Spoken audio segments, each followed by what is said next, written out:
Hello, I'm Dr. Mallika Thiruvadanan. I have specialized in palliative medicine, and we've also started Lakshmi Pain and Palliative Care Trust more than 20 years ago as a charitable organization because we did not want to add a financial burden to patients who have already undergone a lot of suffering due to various diseases like cancer. Our mission is to improve quality of life. We came into this field of medicine as doctors and nurses and other healthcare professionals, not only just to cure disease, but also to relieve suffering and make the journey of the patient smooth throughout.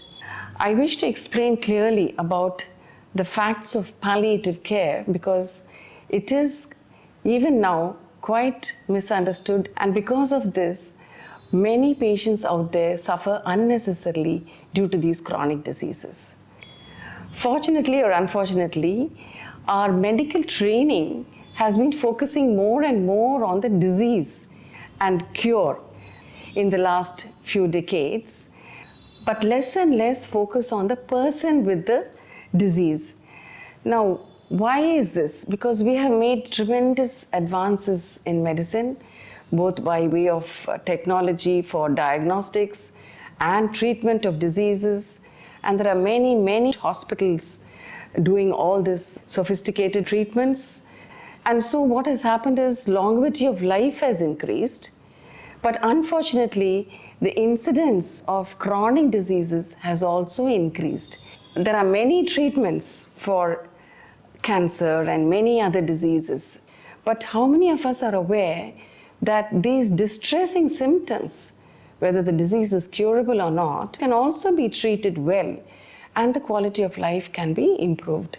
This gentleman, he was working in the Corporation of Chennai, just 36 years old, and he had been treated for stomach cancer 2 years ago. And then he came to us because of the advanced disease with severe pain in his abdomen.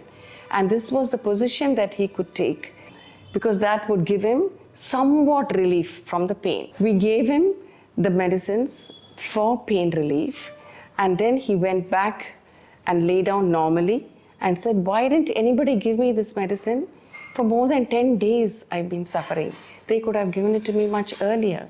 And another patient, so a young mother of 2, she was so worried that she could not look after her children properly anymore because she used to plait their hair, pack up their tiffin carriers for lunch. And she said she was feeling so weak now because of the progressing disease. We could relieve her pain and swellings and other physical problems. But here she was still quite upset. And that was also adding to the deterioration in the quality of her life. It is not only patients who suffer from non-communicable diseases, but also communicable diseases. Like you've all seen patients suffering from COVID-19. The families too underwent a lot of suffering. Not only the respiratory problem, the breathing difficulty and the pain, but also the uncertainty, fears, isolation and such things. Also other patients whom we call the drug-resistant tuberculosis. Such patients also have not only the physical problem of not getting treated adequately due to many reasons, but also the fear of dying because of the disease.